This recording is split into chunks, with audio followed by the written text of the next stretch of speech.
In this video, we will continue our MCQs that we left in my previous video. If you haven't watched my previous video, go back and watch the video and then come back again. So first we have this MCQs. When green tomato turns red, then अच्छा इसका है सही option जो इसका होगा that will B B. ऐसा क्यों? क्योंकि ग्रीन टोमेटो कन्वर्ट होता है रेड के अंदर. अब सही ऑप्शन ये है chloroplast are disintegrated and get converted into chromoplast. अब हमारे पास है प्लास्टिड. ठीक है, प्लास्टिड की हमारे पास कुछ टाइप्स होते हैं. एक होता है क्लोरोप्लास्ट, ठीक है, हमारे पास होता है उसका क्रोमोप्लास्ट. ऐसे हमारे पास होता है लीकोप्लास्ट और इलियोप्लास्ट. ऐसे हमारे पास प्लास्टिड की टाइप होते हैं. अब chloroplast is basically for the green colour. ठीक है, जो फोटोसिंथेटिक प्लांट्स होते हैं उनके अंदर क्लोरोप्लास्ट मौजूद होता है.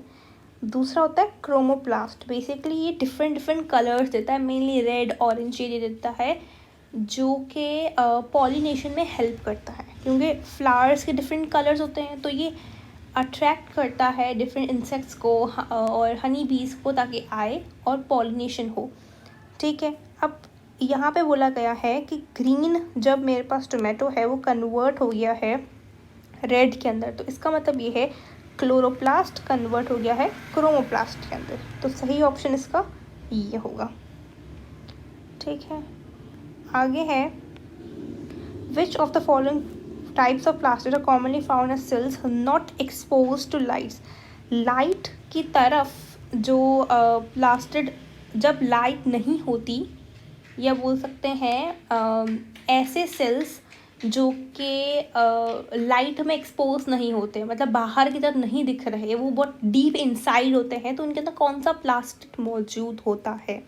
तो दैट्स लीकोप्लास्ट. ठीक है, ये हमारे पास मौजूद होता है रूट्स के अंदर. यहाँ पे ये कार्बोहाइड्रेट वगैरह स्टोर करता है ये लीकोप्लास्ट, और ये रूट्स के अंदर मौजूद होता है. अब जब ये रूट्स के अंदर है, इसका मतलब है बाहर सरफेस और जो दुनिया है वहाँ पे बस लाइट पे वो एक्सपोज नहीं हो रहा, इसलिए यहाँ पे करेक्ट ऑप्शन हो जाएगा यहाँ पे लीकोप्लास्ट. ठीक है, अब आप बोला है न्यूक्लियोलाई आर रिच. हमारे पास न्यूक्लियस होता है. ठीक है, अब कंसिडर ये मेरे पास सेल है मेरा, ये है मेरा न्यूक्लियस. ठीक है, अब न्यूक्लियस के अंदर होता है न्यूक्लियोलस. अब न्यूक्लियोलस तो है सिंगुलर. इस न्यूक्लियोलाई जो होता है इसका प्लूरल है, और ये रिच होता है डीएनए में, आरएनए में और प्रोटीन्स में. बाज़ों का हम ये बोलते हैं कि nucleoli is rich in RNA क्योंकि राइबोसोम्स यहाँ से बनते हैं, बट नॉट ये रिच होता है डीएनए, आरएनए एंड प्रोटीन्स में. ठीक है, अच्छा हमारे पास नेक्स्ट एमसीक्यूज है artificial synthesis of DNA was done by whom. तो आर्टिफिशियली डीएनए को किसने बनाया था? That was Kornberg. ये तो साइंटिस्ट है and that you need to learn के उन्होंने बनाया था. अगर हम बात करें वाटसन एंड क्रिक, तो उन्होंने मॉडल दिया था डबल स्ट्रैंडेड मॉडल. हमारे पास जो डीएनए का है वो वाटसन एंड क्रिक ने दिया था. ठीक है, और आज भी वही मॉडल फॉलो होता है डीएनए का. आगे बोला हुआ है 2 strands of DNA are attached by. 2 strand जो डीएनए की होती हैं वो किस बॉन्ड से अटैच्ड है? तो हमारे पास ऑप्शन है यहाँ पे phosphate bond, ester bond, peptide bond. तो इसका जो करेक्ट आंसर होगा that will B hydrogen bond. अब ऐसा क्यों है? अगर आपने स्ट्रक्चर पढ़ा हो डीएनए का तो that will be easily clear to you कि हाइड्रोजन बॉन्ड कैसे. क्योंकि 2 न्यूक्लियोटाइड, फॉर एग्जांपल अगर मैं यहाँ पे कुछ बनाने की कोशिश करूँ, चलो लेट्स एक्सप्लेन यू गाइस. थोड़ा सा देते हैं इसको आप ओवरव्यू. यहाँ पर राइबोज शुगर होती है.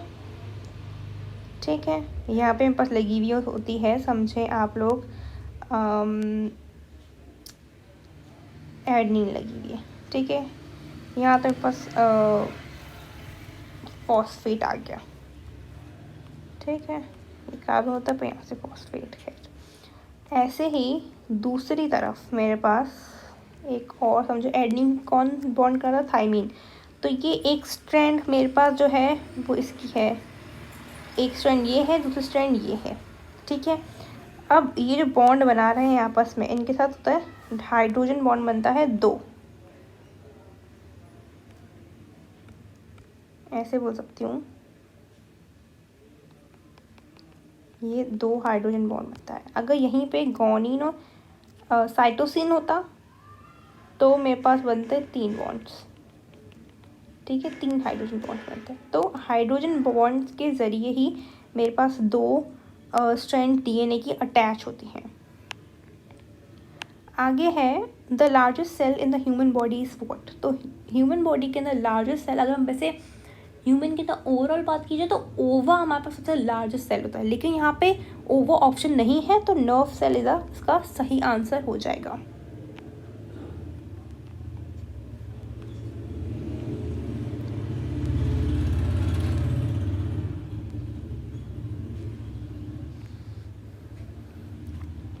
अच्छा, अब हमारे पास नेक्स्ट एमसीक्यूज है, vacuole of plant cell contains what. Vacuole जो हमारे पास प्लांट सेल का, उसके अंदर क्या होता है, तो उसके अंदर सेल सेप होता है। अब सेल सेप्स के अंदर बहुत सारे न्यूट्रिएंट्स होता है, इसके अंदर बहुत सारे आयंस होते हैं, इसके अंदर बहुत सारे इलेक्ट्रोलाइट्स होते हैं, सॉल्ट्स होते हैं सेल सेप के अंदर। तो सेल सेप यहाँ पे करेक्ट ऑप्शन है, ठीक है। अब बोला हुआ है important cell inclusions are, important cell inclusions कौन सी हैं, तो देखा जाए तो इंपॉर्टेंट यहाँ पे सारी हैं, और हमारे पास यहाँ पे ऑल ऑफ दीज का भी ऑप्शन मौजूद है। अगर आपके पास ऑल ऑफ दीज का मौजूद है एंड यू थिंक कि ये देखो सारे हमारे पास, क्योंकि हमने, अगर मैं बात करूँ हम मेरी, if you watch my previous video, तो उसमें एक एमसीक्यू था कि प्रोटोप्लाज्म द फंडामेंटल सब्सटेंस। तो प्रोटोप्लाज्म तो बात मतलब है, गोल्जी बॉडी भी हमारे पास सही है, माइटोकॉन्ड्रिया, न्यूक्लियस भी तो सबसे मोस्ट इम्पॉर्टेंट है, प्लास्टिड और राइबोसोम भी। तो यहाँ पे ऑल ऑफ दीज का जो ऑप्शन होगा वो सबसे करेक्ट होगा, ठीक है। आगे बोला हुआ है which of the following does not have definite membrane bound nucleus. Membrane bound nucleus किसके पास नहीं है? अगर देखा जाए तो माइकोप्लाज्मा, माइकोप्लाज्मा मेरे पास बैक्टीरिया है जहाँ तक मुझे याद आ रहा है, माइकोप्लाज्म ट्यूबरक्लोसिस को हम बोलते हैं, ठीक है। एंड बैक्टीरिया हमारे पास क्या है, वो एक प्रोकैरियोटिक सेल है, ठीक है। ग्रीन ब्लू अलगा ये भी प्रोकैरियोटिक है, तो मतलब 2 तो प्रोकैरियोटिक है मेरे पास, ठीक है। माइक्रोप्लाज्म का आई एम नॉट श्योर, तो लोग 2 हैं, तो ऑल ऑफ दीज यहाँ पे सही रहेगा। अब आप देख सकते हैं कि I have shown you here कि आप कैसे एक आंसर को एलिमिनेट भी कर सकते हो, आप कैसे गैस भी सही तरीके से बना सकते हो। Next is chromatin is important component of what. Chromatin कहाँ मौजूद होता है, तो इट्स क्वाइट कॉमन, और कॉमन सेंस की बात है, अगर थोड़ी सी बायोलॉजी आती है कि क्रोमेटिन जो हमारे पास तो इम्पॉर्टेंट कंपोनेंट है किसका, न्यूक्लियस का। आगे बात है प्लाज्मा मेम्ब्रेन इज व्हाट। तो प्लाज्मा मेम्ब्रेन हम सबको पता है कि वो सेलेक्टिवली परमिएबल होती है, ठीक है, जबकि हमारे पास सेल वॉल होती है वो होती है हमारे पास इट्स परमिएबल, उससे कोई भी आ सकता है, ठीक है। प्लाज्मा मेम्ब्रेन को हम बोलते हैं सेमी परमिएबल, ठीक है। अब middle lamella is found in what. Middle lamella कहाँ मौजूद होती है, तो it's present in the cell wall. अब सेल मेम्ब्रेन के अंदर तो हो नहीं सकती, न्यूक्लियोप्लाज्म के अंदर भी नहीं सकती, साइटोप्लाज्म के अंदर भी नहीं सकती, तो बचा क्या, सेल वॉल, ठीक है। फिर उन्होंने बोला हुआ है the chemical substance most abundantly present in middle lamella. इसमें तो कौन सा केमिकल सब्सटेंस है जो सबसे ज़्यादा मौजूद होता है मिडिल लेमेला के अंदर। अगर मिडिल लेमेला की कंपोजिशन देखें तो बना हुआ होता है कैल्शियम, मैग्नीशियम, पैक्टेट से, ठीक है। जब वो पैक्टेट से बना हुआ है तो पैक्टिन मेरे पास यहाँ पे सही ऑप्शन हो जाएगा, ठीक है। So I hope these MCQs are clear. हम बाकी के MCQs will see in my next video.